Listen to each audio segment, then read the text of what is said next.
Hey, what's up, everybody? This is Preezy from Listen Up, Listen In podcast. This is a podcast discussing different topics that will help us motivate, educate, differentiate, heal, laugh, grow, and improve ourselves throughout our daily lives. With my special co-host guests, trust me, you are going to laugh and have a good time. So whether you're in your car, relaxing at home, on the job, hanging out with your family and friends, get ready to tune in to Listen Up, Listen In podcast. See you soon.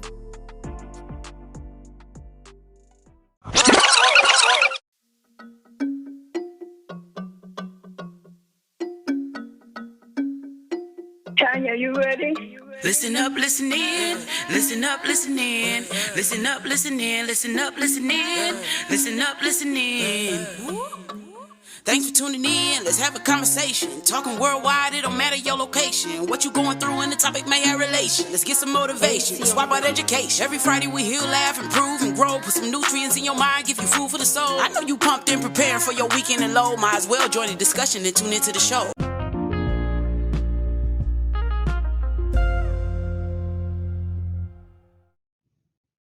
Hey everybody, welcome to Listen Up, Listen In podcast. I'm your host, Preezy. Thanks so much for tuning in. And like I said before, I have a very special guest with me today. And let me introduce you to this young lady I have here. She's an esteemed captain of an A-Step Ahead tutoring service. She brings a wealth of academic excellence as well as a proven record of tutoring. This young lady has received her master's degree in clinical mental health counseling from St. John's University in 2015. While she attended the university, she worked for two supplemental education service companies that partnered with New York City schools. And because they partnered with the schools, she was able to provide between 20 and 26 free hours of tutoring to students every year.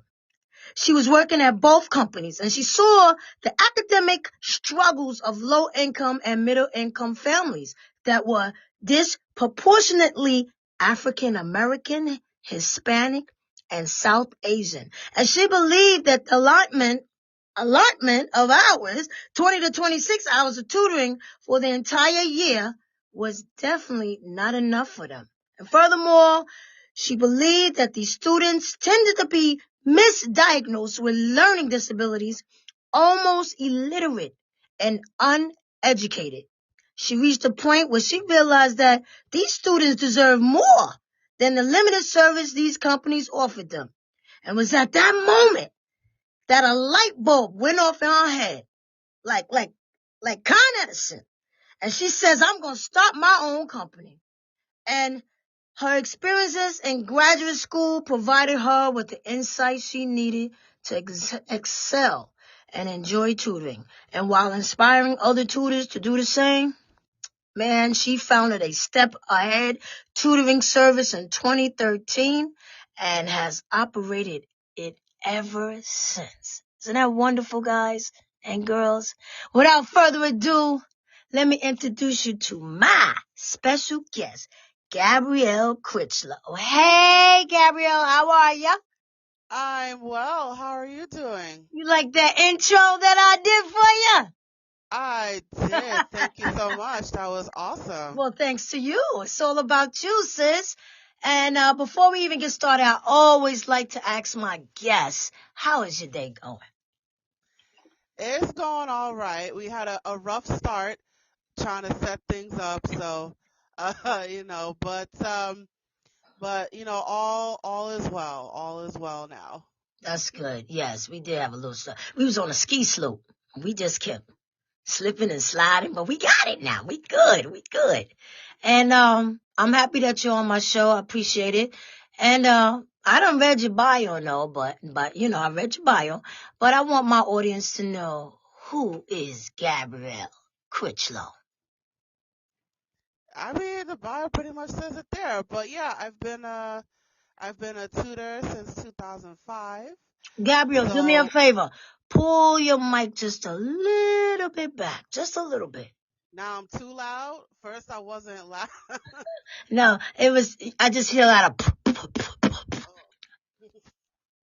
Okay, am I okay now? Yeah, you was doing a little beat. Yeah, you was doing a little beatbox. all right. There you Like go. I use it like I'm using my phone like a microphone now. There you go. I But love it.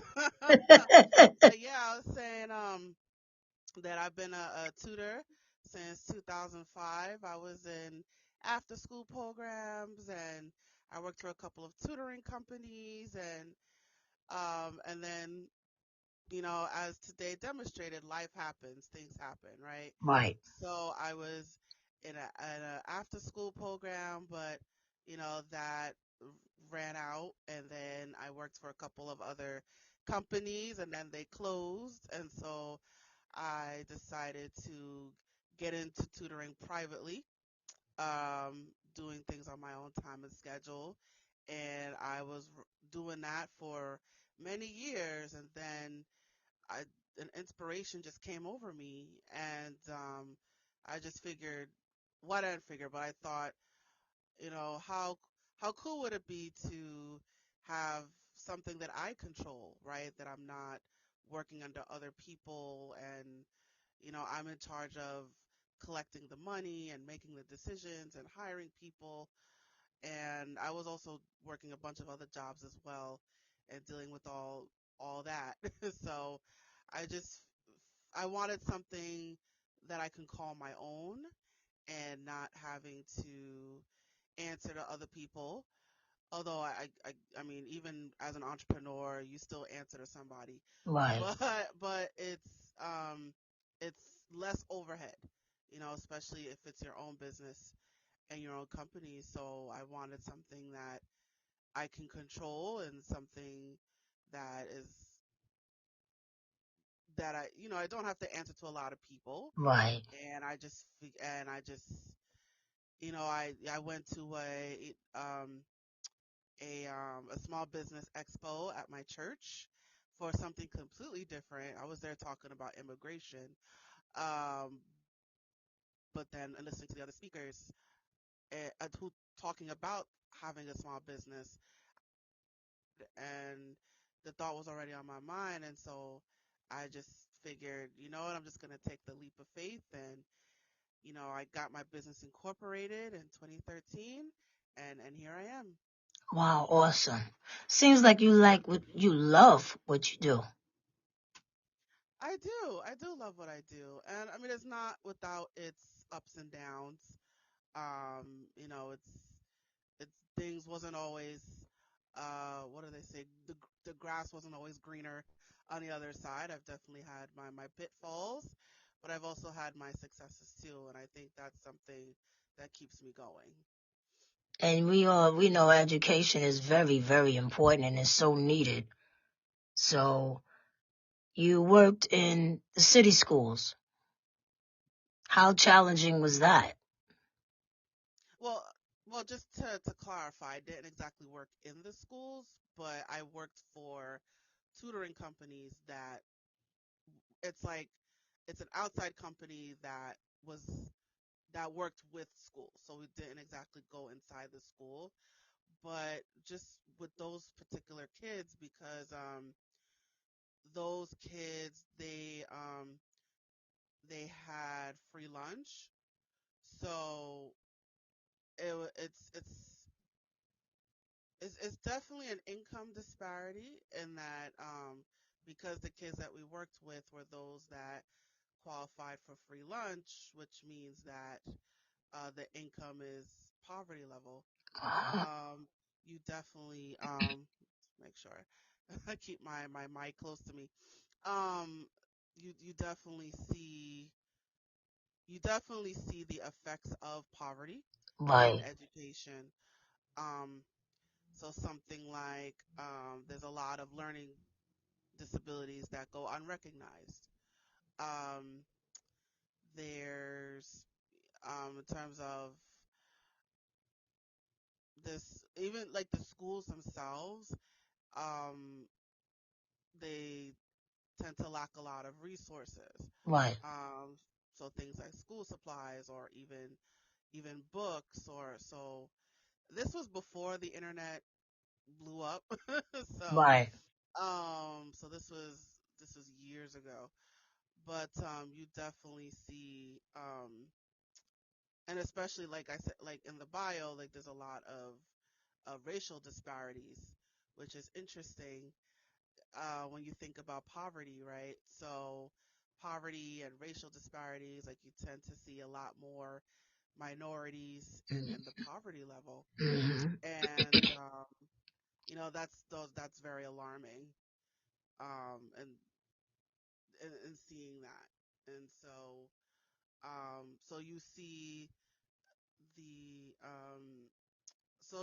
that's a big lesson about poverty right there, is that you tend to see more minorities, and when it comes to education, they tend to have a lot of learning disabilities that go overlooked or ignored, or they're 2 and 3 grades behind the normal reading level, and it's a lot of catching up that I had to do, and a lot of catching up that I had to help the kids do.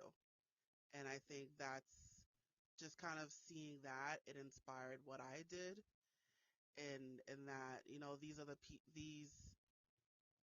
these are well this is the these are the populations that I target for the most part. Um, for the most part, I target these populations, and it inspired what I do, and it inspired my mission. And so, kind of seeing the effects of poverty, it's something that I carry into my business. Why are there no funds in these communities? Why are the blacks or Hispanics um not able to get the same as the white kids? Like it just puzzles me why is that? Education should be given evenly to everyone. If they have books, they should have books. I don't understand. Like I'm always so puzzled about that. Like why?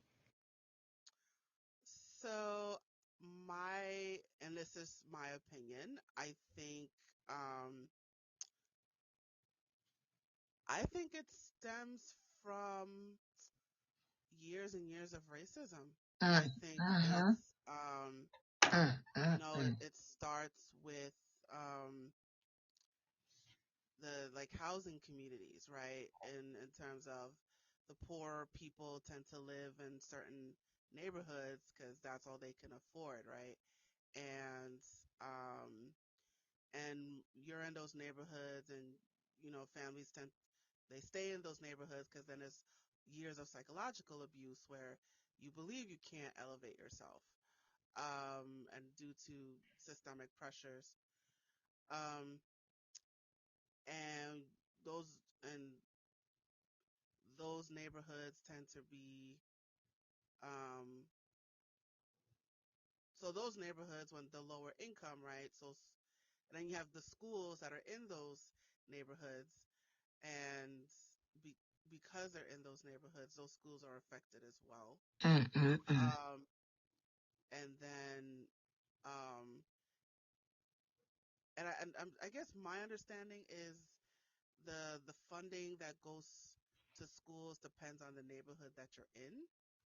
Um, so of course, if you're in a low income neighborhood, it's going to be not a lot of money going to those schools in those particular neighborhoods. And So that's terrible because those are the schools that need it. Why wouldn't the funding go to where it's really needed? that I don't know. Right. It's That's a I political think it Congress question, right? I gotta write to Congress about that, huh? yeah, right to your congressman, but Yeah. I think it stems from years of systemic Mm-hmm. oppression and Yes. systemic racism, and then there's a trickle down effect, right? So there's always, you could tell, you could tell the poor schools, right? Because these are the Wow. poorer neighborhoods. And so I think and of course the property value affects the type of, it affects what money goes into the schools. So I think it's systemic, and I think I think it trickles down. Like once you designate a poor neighborhood, according to the government, all things that go into that neighborhood it affects it as well. So, That's terrible. And I know that's been going on for for many, many, many, many years, and it's just terrible. So my child can't get the same education that your child get because of our environment or our neighborhood. It's just sad, but that's the world, right? well, that while that is true, I also want us to be mindful of the poverty mindset. Like, I don't want people to think, oh, well, um, I'm not, I don't have enough money for my child to get and a proper education.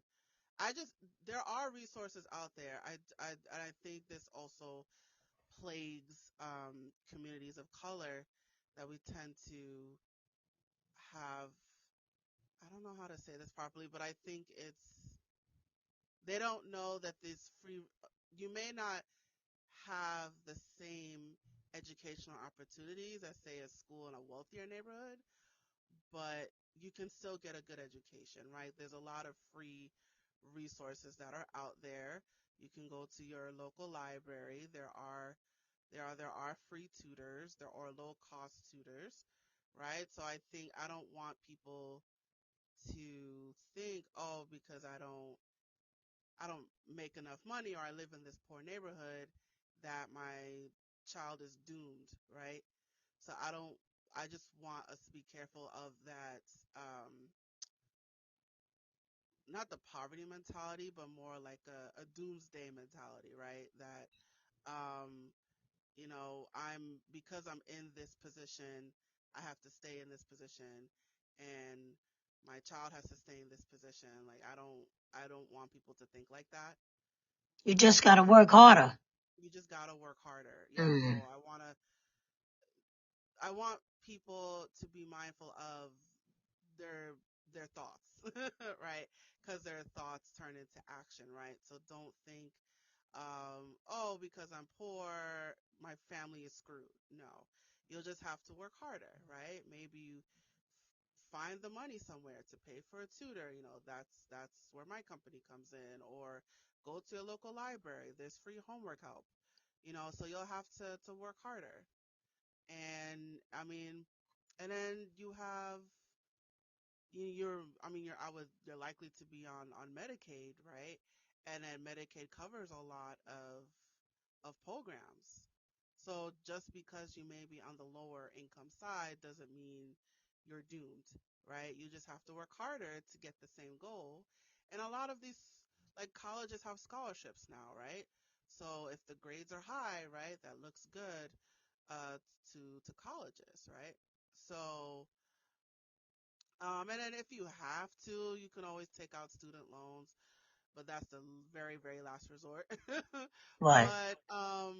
But I just want people to be mindful of that doomsday mentality, right? If I have to state, like, if I'm poor, then that's it. There's no help for me. I don't think that at all. And if you have to work harder, if you have to sacrifice, you got to do something, for your child to get ahead, then you do what you got to do. What if they don't have anything? What if you have parents that are just not into their child's education, or they could be going through some things as far as like depression, mental health, and all these other different things that's going on in the world. Now what? Now that child doesn't have anybody that is taking their education serious. So now then they don't take it serious because it's basically learned behavior. If I don't have nobody giving me structure, then how am I going to put education first? And So is that where you guys step up as far as the free tutoring? Because we know that if they in the low income, how are they paying for tutors? I mean, just my company, I mean, our tutoring is not free. I want to make that clear. But And unfortunately, that is a common mentality that I tend to see in communities of color, right? Um, you gotta take care of yourself before you take care of other people. Right. And, Definitely. Yes. and unfortunately, it is learned behavior because if you're thinking, I can't do, if you're feeling hopeless, then your child's going to pick that up and then your child's going to feel hopeless. And then when they become adults, they're going to do the same thing and it's going to trickle down to their children, right? So I want people to know that, you know, and I hate to be that person, but you got to step up, and I think it's every what you're going through right now. Just imagine your child's going to do the same thing, and then ask yourself, do I want my child thinking like this? Do I want my child going through this?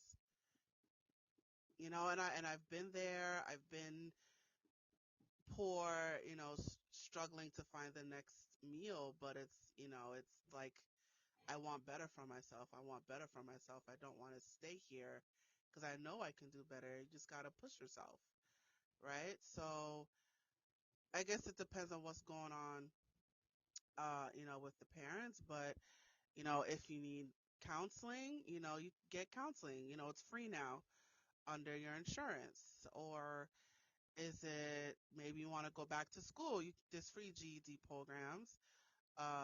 You could start with community colleges. So there's always something there. There may be maybe they need daycare because they have to go to work. I I want to say there's free daycare programs if you get a voucher through like ACS, I think. Right. But there's always there because I've used the government system, so I think there's always something you can do.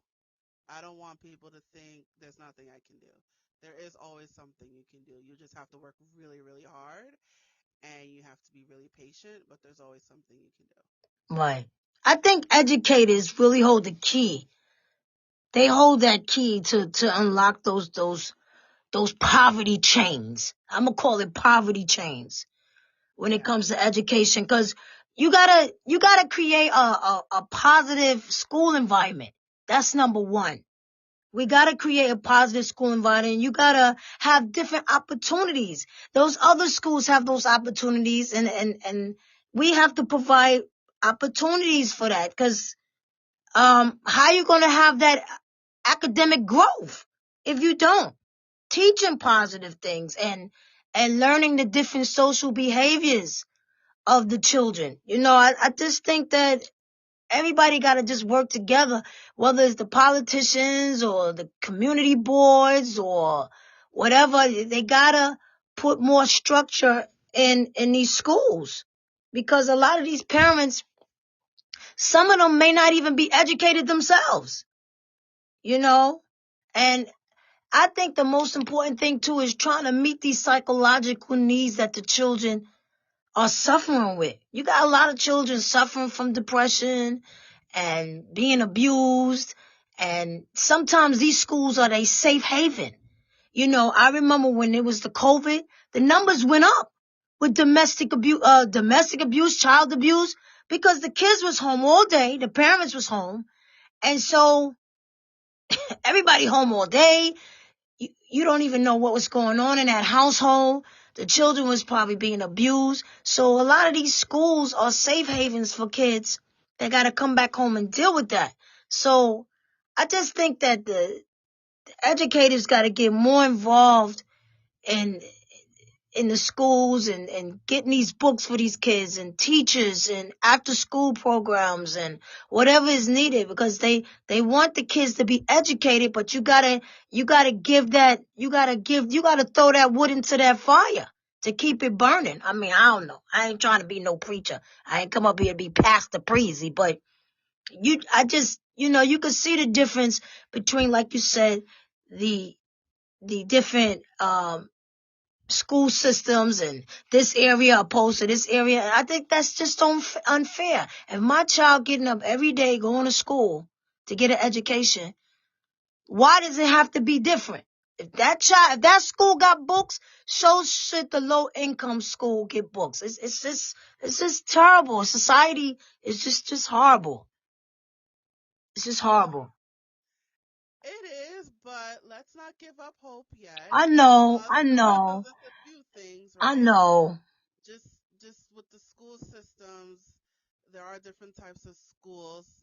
There's the public schools, which is government funded, and there's the private schools, which tend to have a lot more resources, but those are, people pay the tuition. I think charter schools is private operated, but government funded. So I think there needs to be more funding in private schools. I Mm-hmm. think generally. So I think it starts from the top, right? It starts from the government. And then the educators, the educators should be more involved, but I also want us to be aware that they're doing a lot already. And I think that um, they're not getting paid enough as well. So it's like we're asking teachers and counselors to be parents and social workers at the same time as being a teacher, yet they're not getting paid enough, and they're actually leaving the field in droves because of the stress. So I think we need to be mindful of the work that educators put in without getting a lot of money for it. Um, and I think the school system over needs to be improved overall. So smaller classes, more school buildings, more and just more better paying, better payment to staff as well. Make it worth their while to come to schools and having to deal with like they have whatever's happening at home is being brought into the schools, and Mm-hmm. the teacher has to deal with that. That's why we have psychologists in schools, right? That's why we have counselors in schools. You would think, well, whatever is any kind of problem, the parents should deal with it, but it's not. And you were talking earlier about schools being a safe haven, right? Like, why are children being abused at home, and why is school even considered a haven, right? because because a child is being abused at home, right? And school's the only outlet, right?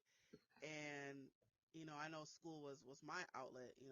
Not to get too much into my life, but I saw school as an outlet for me. Right. And and sometimes, and it's like, I'm not saying this for all parents, but if parents were doing what they're supposed to do, Mm-hmm.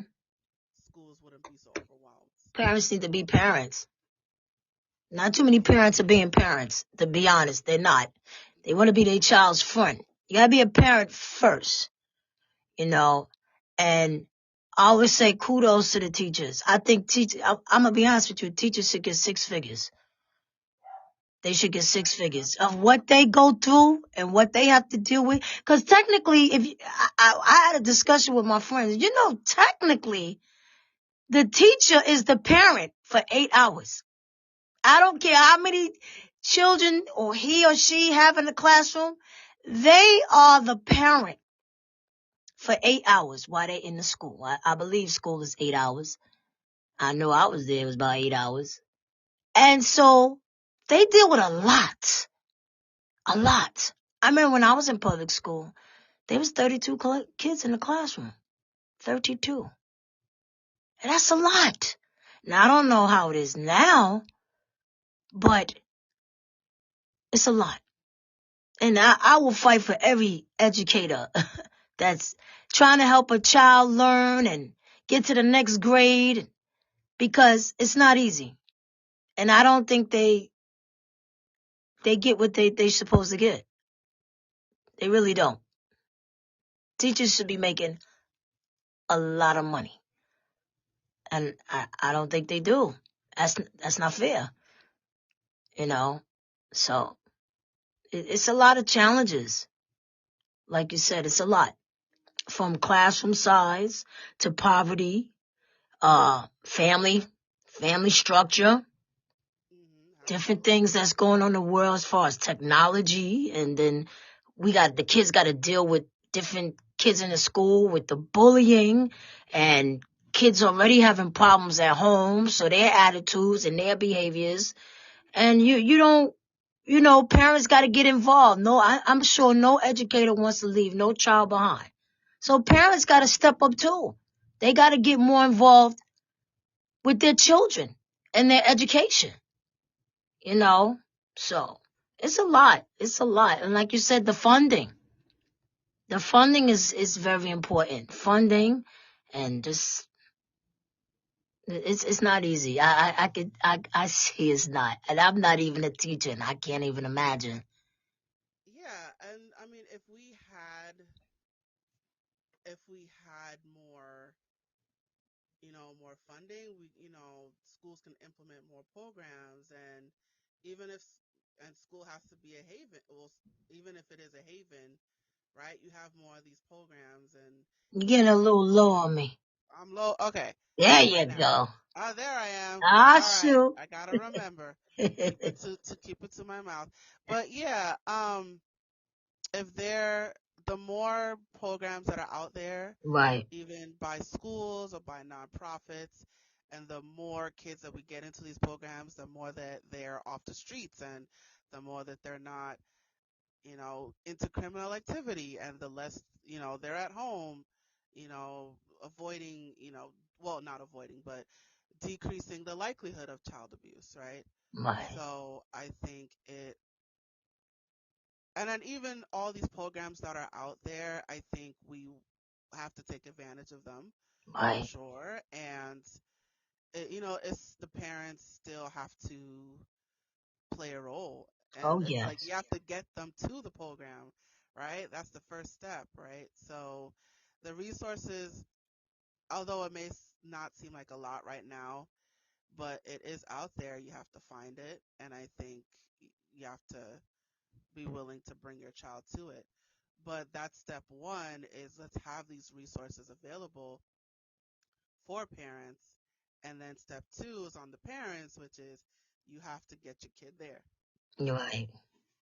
So it's twofold. It takes two to tango, as they say, right? So, we need more from the government, we need more from the schools, but then we also need more from parents as well.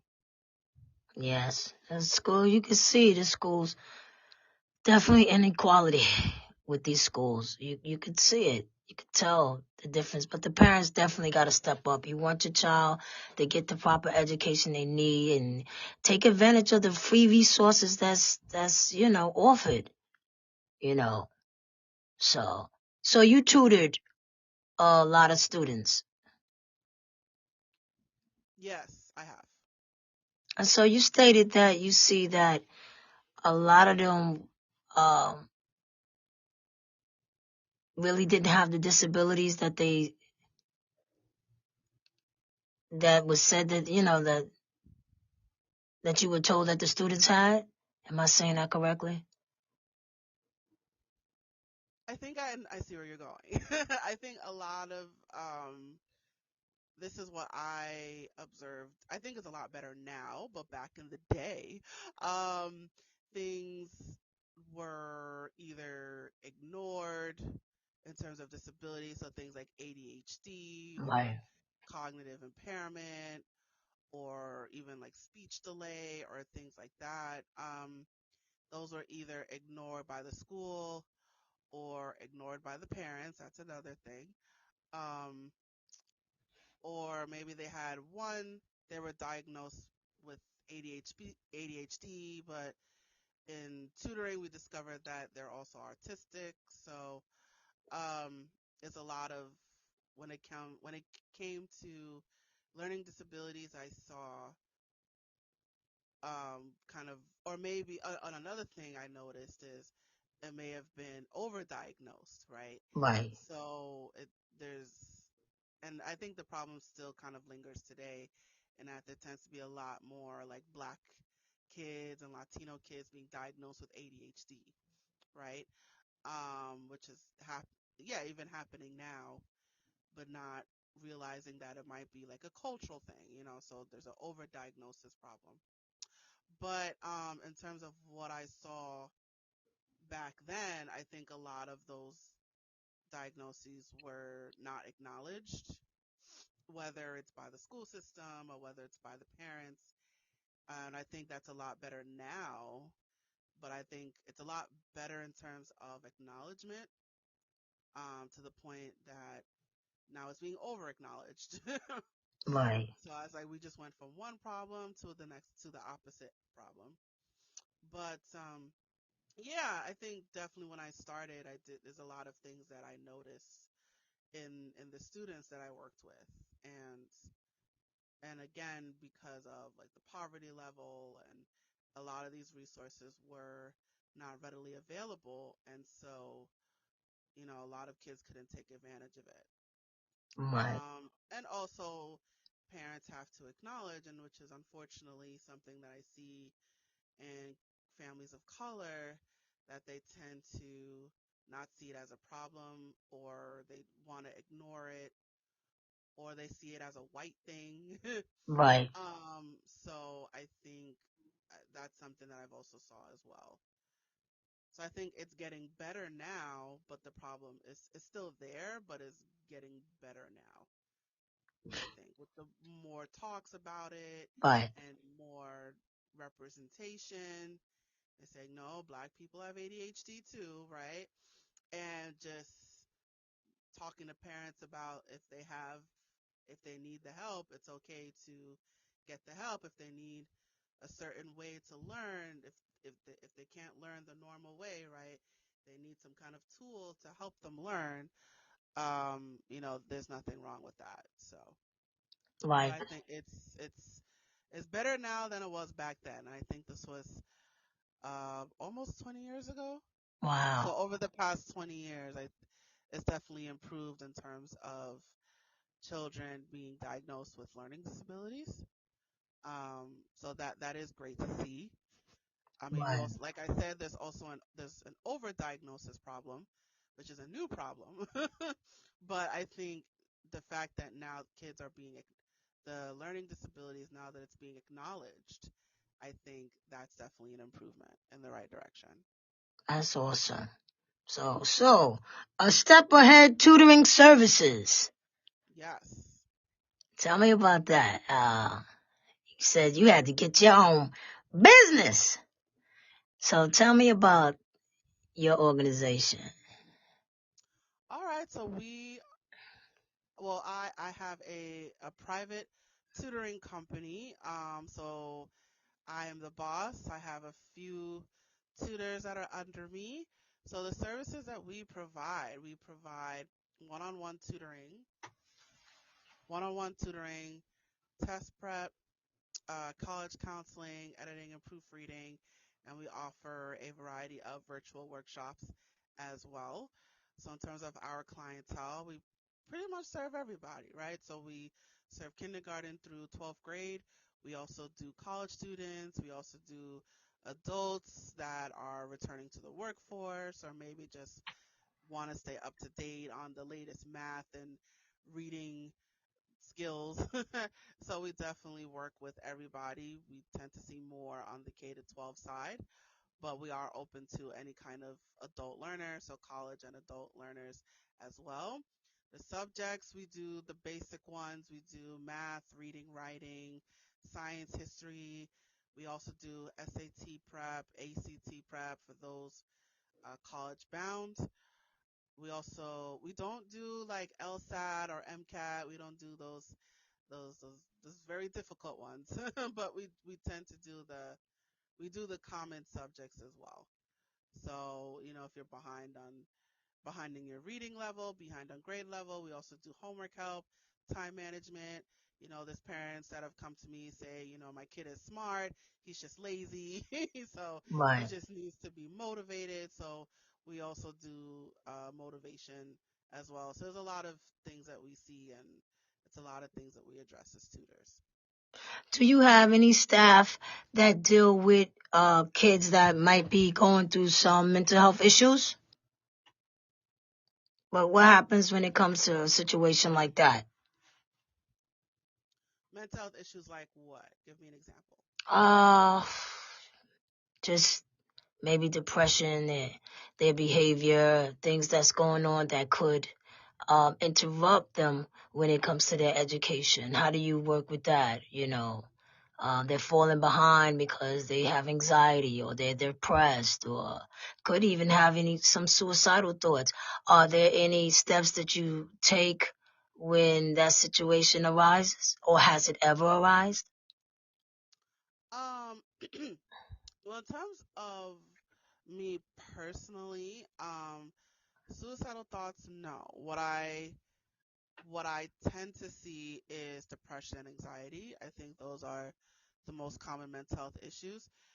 There's my philosophy is that if you all these things are connected, right? So Right, they're depressed because they have low grades and they can't move on, and the parents are getting at them, right, because their grades are low, right? So is that's that's the philosophy that I built my business on, is that you're not just addressing the academic part, but you're addressing the mental health part as well. So we I think it's I mean, to the point of suicidal thoughts, something like that, I recommend a more intense intervention, right, maybe hospitalization. But what we do, like the common ones we tend to, like I said, is anxiety and depression. Um, so my belief is that, like I said, like if you if you address one, you address all, right? right, So if you start off with maybe they're having trouble reading, right? Like they're behind on a couple grade levels because it might be they're having a hard time pronouncing the words, or they don't know what the words mean, right? I always like to ask about learning disabilities. right, That's the first thing. Like, have they been diagnosed with any disabilities? And let's say that they haven't, but upon working with a student, you realize, yeah, there's something there, so we would recommend to the parents, have them evaluated, and then it's up to the parent. They decide what they want to do with that. But in that moment, we provide them skills that make it easier for. I'm giving reading as an example. We provide skills that will improve those reading skills, right? So to be able to pronounce words, you know what they mean when you look up vocabulary words, reading comprehension, writing sentences, writing paragraphs, writing essays, right? And we give them the skills to do that, and we tell them in a way that they understand it and that they replicate it. So no, it's one thing to understand it, it's another thing to repeat it over and over, right? So once, once we work with them on that and they're able to see that, yes, they can get it, and then they see the effects of that. The grades start going up, right? Then they get more confident. So they increase their self confidence, the grades go up, parents are not yelling at them as much, right? So right, they start to see things shift. And once things shift, then the depression gets lower, the anxiety gets lower, and then they get more confident. And then the more that we work on them on that, the less depressed they are and the less anxious that they are. So my philosophy is that if you address one problem, you address the rest of it, right? I mean, suicidal thoughts is an extreme issue, and that again is hospitalization. That's something we've never come across, at least up to my knowledge. But the common mental health issues, that's something that we address through dealing with the academic issues.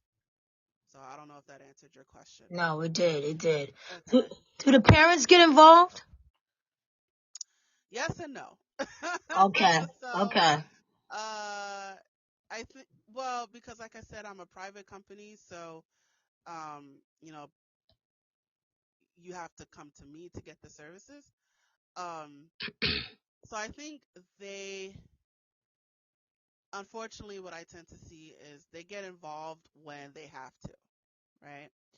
So, what I said before in another podcast that there's parents that use tutoring as a reactive measure, right? They only seek tutoring when, the child's grades are falling behind, or Mm, their promotion in doubt, or when a teacher tells them, hey, your kid needs to step up or else this is going to happen, right? Rarely do I see it as a preventative measure where, you're getting your child in early because you want them to get ahead of the game and you don't want any problems coming up. And so um,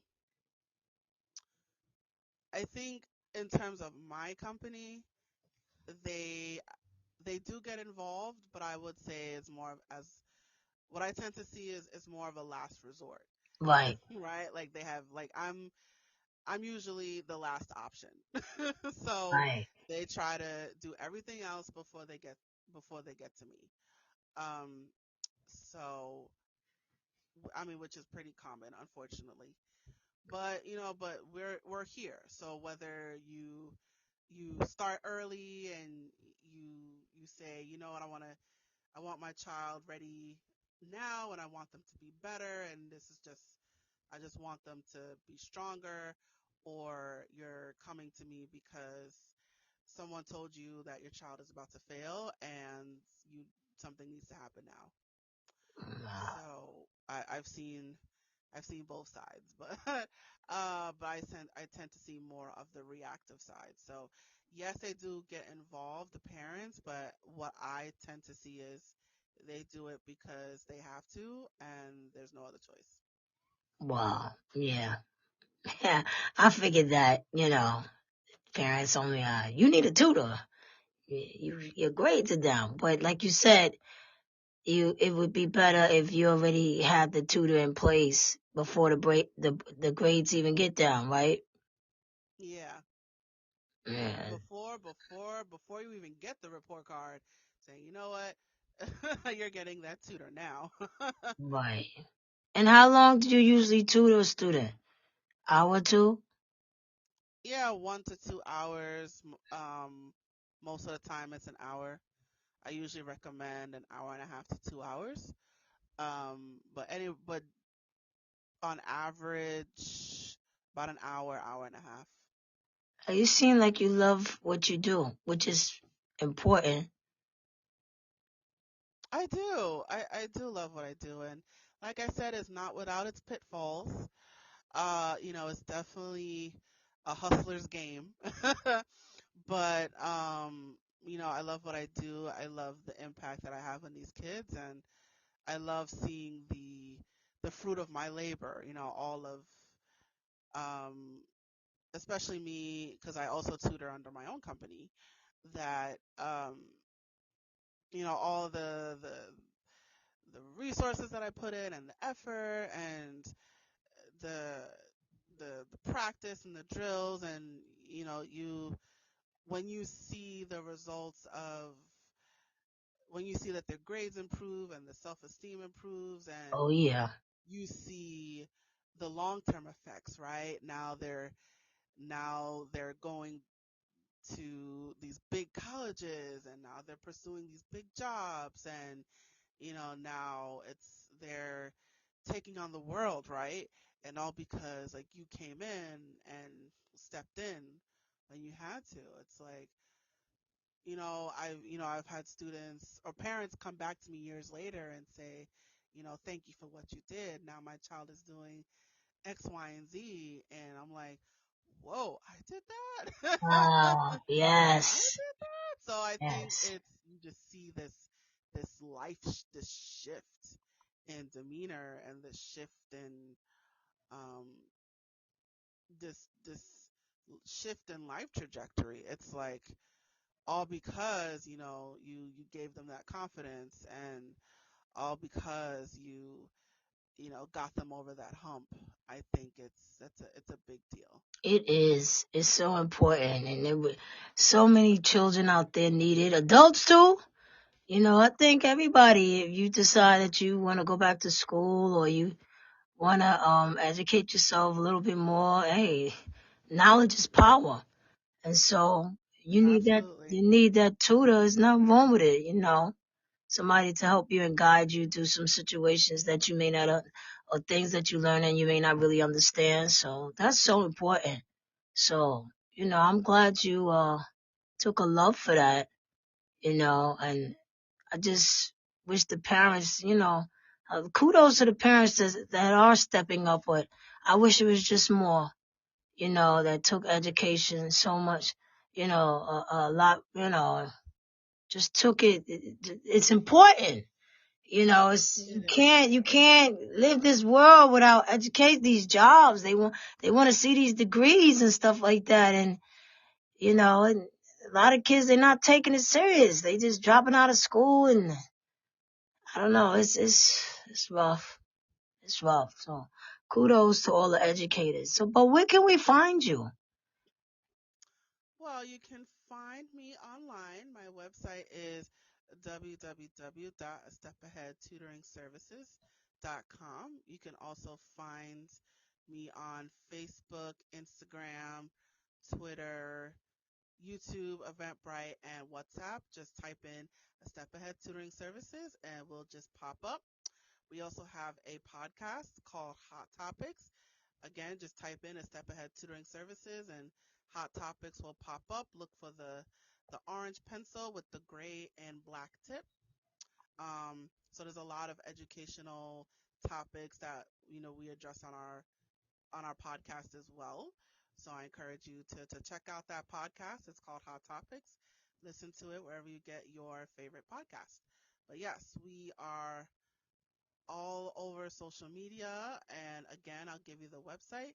It is www.astepaheadtutoringservices.com. Wow, where do you have the time to do your podcast? All over the place. I keep the worst schedule, but all over the place, right? So it's on YouTube. You can watch it on video and audio. So you can watch it on Facebook Live. It's on YouTube. You can also listen to it again on audio. So what you call it, Spreaker or Spotify or wherever you get your favorite podcasts, good pods. Where we're pretty much everywhere. So I find the time.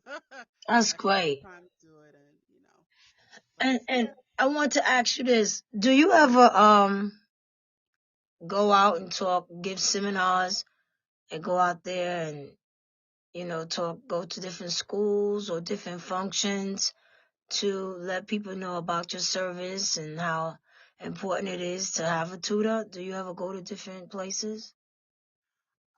Not as much as I should. Um, that's definitely something that I need to do personally, but not as much as I should. No. Right. But I mean, that's with the COVID and stuff going on, a lot of people couldn't do the things they really want to do, and it's still out here. So it's still got to be safe. So I guess social media is probably the best way to spread the word, and podcasting, of course, and being on people's shows to get acknowledged about the great thing that you're doing. So and word of mouth, definitely word of word of mouth. mouth, absolutely. Is there anything else you want to tell us about your awesome achievements and helping those that need the tutoring and how important education is? You want to leave us with anything? I will say this. I think the info, especially now that the internet has blown up, I Right. think whatever you need to know is out there. I like to say there's never an excuse for you not to know something. So if you don't know what a word means, look it up, Look it right? up. If you don't know if these kids are saying out here, ask somebody, right? There's never an excuse for you not to know something. So, and I've said it before, whatever you need to know is on the internet. So, um, it's this the that's the beauty of the internet, right? And it's also uh the worst thing about the internet. It's too much on the internet, Too much, yeah. but it's also a lot of good stuff there as well. So, what there's if either it's on the internet or it's in a book or just talking to somebody, there's never an excuse for you not to know something. And no matter, so that's message number one. And message number two, while I may be on the private side and, so you do have to pay for my services, but, there are free services that are out there. You just have to find it. So, and you have to step up. I think Yes, if you want something to change, you have to make it happen. definitely. And sitting there and thinking, woe is me, and if, nothing's gonna happen, like I don't have the resources, so nothing's gonna happen. There is such thing as generational trauma and psychological trauma. So if you believe it won't happen, it won't happen, and your kids will pick that up and they'll replicate that with their kids, Right. right? Learn behavior. Learn behavior, right? So whatever you're thinking and feeling right now, your kids are going to do the same thing with their kids. So keep that in mind and think about that. So there's a few messages that are out there. So again, there's never an excuse for you not to know something because the information is out there. You just have to find it. So that's message number one. Message number two, you gotta step up. You have to put in the legwork, and if you want something to change, you have to do the change and you have to be the Yes, change. So yes. you gotta do the work. And Gotta put in that work. Yes. You gotta put in the work, and and I know it sucks, but you may, you may not have a lot of money, but there are free resources. There's, I think Workforce still exists, right? Workforce One, if you're looking for a job, free GED programs, homework help, there's free daycare. These things are out there. So you just have to find it. And then my last message is generational trauma exists, right? If you think, I can't afford it, so nothing can get done, your kids will think the same thing and they'll do that to their own kids.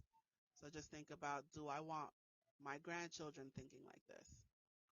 And that's how a lot of people stay where they are, is because, parents thought that way and then the kids think that way and then their kids think that way, Hmm. right? So generational trauma exists. So that's it. Wow. You gotta be the change you want to be. Yes, No, be the change you want to see. That's what it yes. is. Be the There we go. change. Be the change you want to see. Yes, yes.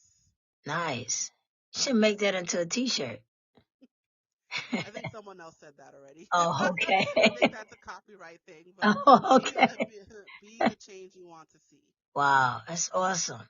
Wow, this has been great. I thank you so much for giving me and my audience this great information. And I'm proud of you and your business. And I wish you all the best with it, especially when it comes to education. You can't go wrong with that. That is just awesome. Helping others to be a better them, a better us, a better you. So that's awesome. Thank you so much for that. Yes, you're welcome. And you gave us your information already, and I just want to tell my audience out there, thank you for so much for tuning in. And like I always say, live, laugh, love you first, because you can't love anyone or anything unless you love yourself first. You got to stay healthy, stay focused, keep God first in your life. Love and hug your family and your pets, 'cause they family too. Just a little bit tighter. Love you, mommy and daddy, forever. Thank you so much, Miss Gabrielle, for being on my show. And I would love to have you come back and tell us all the experiences that you did tutoring people. It's awesome. It's just great. And, just keep up the good work. We really appreciate you. If nobody didn't say it, I'm saying it. I appreciate you helping those that need help. Well, thank you. I appreciate that. I might have to come with you for a word or two. Call you up. Miss Gabrielle, could you tell me what this is? Forget about Google. I want to hear it from you. So, and you know what? Math used to be my worst. Oh, boy. I'm lucky I got past 2 + 2. Math was just, I couldn't take it. And I should have got a tutor. Now that you sit here and you're thinking about it, and I'm like, man, I could have had a tutor on a lot of things, but, I've made it this far, right? So it's a blessing, but you're never too old to learn. Never too old to learn. Absolutely. Well, thanks again, and appreciate you, and you have a beautiful day. You too. Thank you. Okay, bye-bye. Yay! Oh, thank you.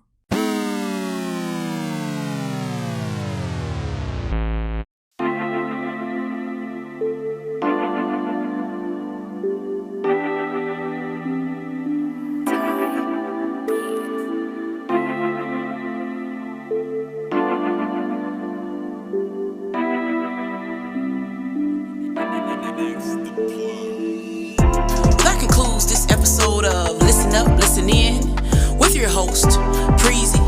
Hey, yo, Preezy, tell them how to keep in touch, baby. Go to Instagram, Listen Up, Listen In 5687, and on Facebook, Listen Up, Listen In. You can also email me at listenuplistenin5687@gmail.com. If you have any questions, comments, or concerns, by following me on social media, you'll be able to see all the platforms my podcast is on. Wherever you consume my podcast, hit the subscribe button so you can be notified when a new episode is posted. Rate, review, and share this podcast. Listen up, listen in. Listen up, listen in. Yeah.